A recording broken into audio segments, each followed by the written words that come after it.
about our mobility, we're talking about the range of motion available at a particular joint. So it's all of the different ways in which I'm able to move a joint, and we could be restricted in one range and have maybe excess range in a different direction. For instance, I have a fair bit of shoulder flexion, I'm going forward and overhead, and not a whole lot of shoulder extension. So identifying the areas that you are tight and where you need to focus can be really valuable.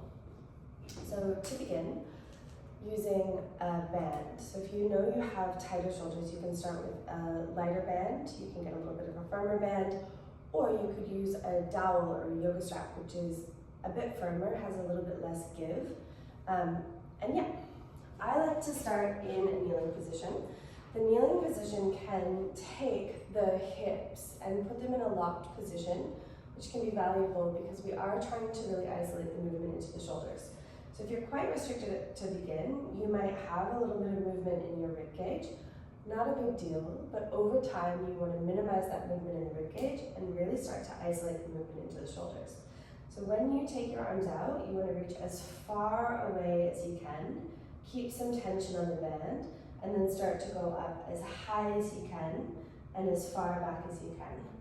The objective is to keep your arms straight, and imagine that you were drawing a line or a circle in the sand, an imprint, and trying to make that imprint as big as you can. So in each direction that you're reaching, you're finding as much of a reach as you can. You always want to work pain-free. And so if you started this and it was really sensory, you could take your hands a little bit wider and using a consistent band or dowel or whatever it is to kind of notice over time how the shoulders are functioning. I was sick last week and haven't done a whole lot of movement, so my shoulders are pretty freaking tight. So about 10 of these is pretty good. And then at the back, you can do just a little floss up and down in that kind of tighter area and just see how that feels.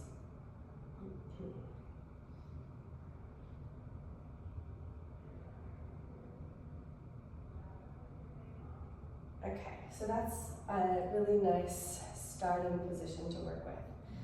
And then just sliding the band off to the side. And for this next one, if you ideally have a yoga block or something that you can hold between your hands, that will be really valuable just to keep us in a bit more external rotation. So I'm going to hold the edge of the block, slide my elbows onto the edge of a bench or a couch, whatever it is, and then I'm going to start to walk my knees back a little bit. My objective here right now is to work on my shoulder. So if you can see, I have a closed shoulder angle here. So over the course of the hold, I'm working to open the shoulders, but keep the spread of the shoulder blades and keep the tailbone tucked. So this is going to isolate the shoulder joint. If I want to add a little bit of thoracic mobility, what I could do is think about dropping the chest, lifting the sitting bones, going into an arch, and then tucking the tailbone, pulling the ribs in and driving the elbows down. And you could do this for a few repetitions, especially if you found that you were particularly tight here. Sometimes just getting a little bit of blood flow, a little bit of movement can help you to relax into it. Try to take long, slow breaths. So say we do 5 here, and then in the last one I'm going to hold, I'm going to tuck my tailbone, squeeze the block and drive the elbows down. And then to make this more challenging, if and when you needed to, you would walk your knees back a little more. It's going to be a little bit more load, keep tucking the tailbone, trying to open the shoulders. And it's quite interesting how much more sensory this is right now for me, given that I've just been unwell. So I'm here for another few breaths. And then when you're ready, just coming on out of that. So we've worked our range here, we've worked our shoulder flexion, we're going to work into our shoulder extension. And what we'll do, so you don't need anything extra, is just to take your hands back, and when you turn your fingertips to point to the wall behind you, you're working into your shoulder extension. If you can see here as we come into it, often the shoulder heads come forward. So I want to pull the shoulder heads back, broaden the chest, push into my hands. That's the first point, and you notice my angle of my arms in relation to my body. If I wanted to go a little deeper, I would slide my hips forward. And then again, notice if I start to round, see if I can peel the shoulders back, open the chest. Breathe. And then you might go a little bit further. And again, you're just trying to find like what is an appropriate edge for you. You go a little bit further, and again, each time you're just peeling the shoulders back, opening through the chest. So this is an area where I have pretty limited range of motion, so somewhere for me to work on. And so some of you might have significantly more space available. You want to make sure you're not feeling this in your elbow joint. Push, push, push.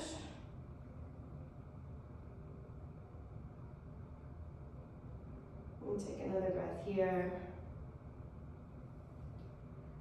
And then slowly come on out. Okay, so 2 more things to work on. So the pec stretch, often done in a yoga class with the arms straight, and I often see it with the arm a little bit below the body or below the shoulder line. Absolutely nothing wrong with that, but it's just targeting a little bit more globally. So to really target the pec and the pec minor, taking the arm up, having the elbow higher than your shoulder line, and then bending your elbow to 90 degrees. That will often feel a little more restricted, but that's because it's targeting the area that's a bit more temperamental. The shoulder head is going to attempt to push into the floor. Whether it can or doesn't make contact isn't the point, it's that it's attempting to. So when you come into it, coming down, organizing that shoulder position, and again, I want to create as much distance as I can from my elbow to my shoulder. Now before I twist, I want to think about this shoulder head pressing into the floor. So see, it takes a fair bit of intention to get it there. And now when I twist, I'm going to keep it on the floor and only go as far as I can while keeping that shoulder head down. So if I were to lift the shoulder, is it the end of the world? No, but it's going to take away some of that really valuable stretch. So keep the shoulder head down, and then just focus on your breathing, and then start to peel your head up and gaze up over your left shoulder, like towards the ceiling, as you push your right forearm down. So you're moving the 2 attachments away from each other, which is going to deepen the stretch, and then you can just breathe. Okay. My body is very stiff today. So I'm just rotating around. And again, over time, you might find you have more space available.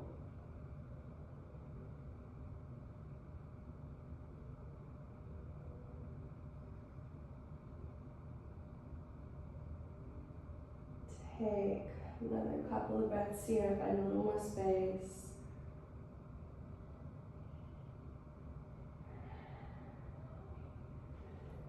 And then you'll just set for the second side. So the same setup, elbow higher than the shoulder, looking for that roughly 90-degree bend. And like you can play with different angles of your arm, but just kind of pay attention to what feels helpful. You're never looking for pain, left shoulder head presses, rotate around. But if we do some stretches often, and we only ever go to the same angle, we're only ever creating a stimulus at the same tissue, the same particular angle of a tissue. And if we instead slow it down and get really curious and play with a different angle, you can stimulate tissue somewhere slightly different. And that is how we become, I think, more globally either mobile or strong. It's trying to access all of the different range of motion we have the capacity to utilize, and getting both strong and mobile there. So again, those breaths, pushing the left arm into the floor. So notice if this arm just becomes a flop, it's pressing down.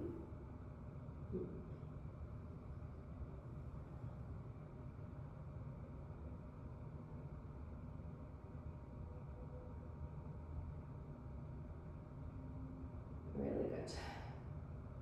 Okay, and then come back out. And you can just have a little moment there.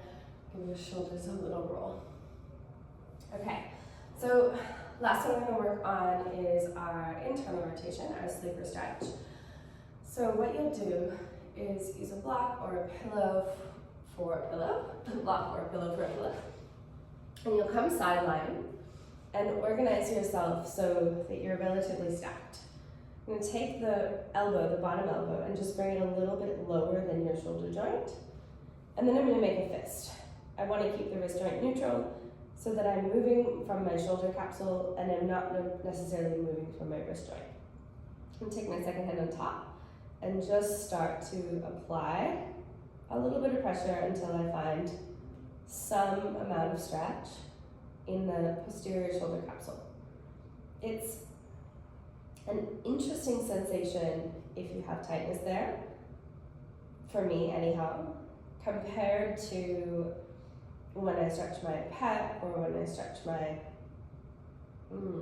hamstring.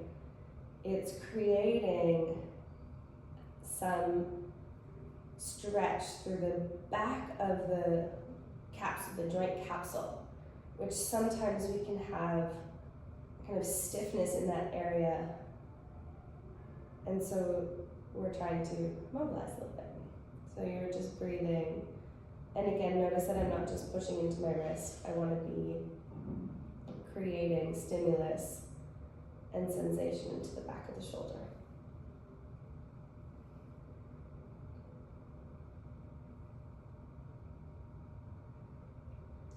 So this arm here, my right arm in this instance, is like the bottom arm in Gomukhasana, except I am in flexion with my shoulders. So my arm's out in front of me as opposed to behind me. And then other side. So same thing. Organize, and then working to internally rotate.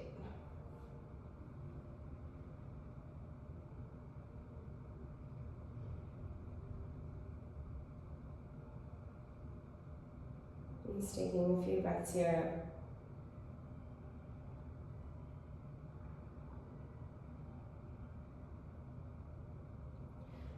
So both the pec, which remember the pec is the big muscle across the chest, and your lats, that's the big muscle across the back, they're both the front and the back piece of the armpit, are big internal rotators.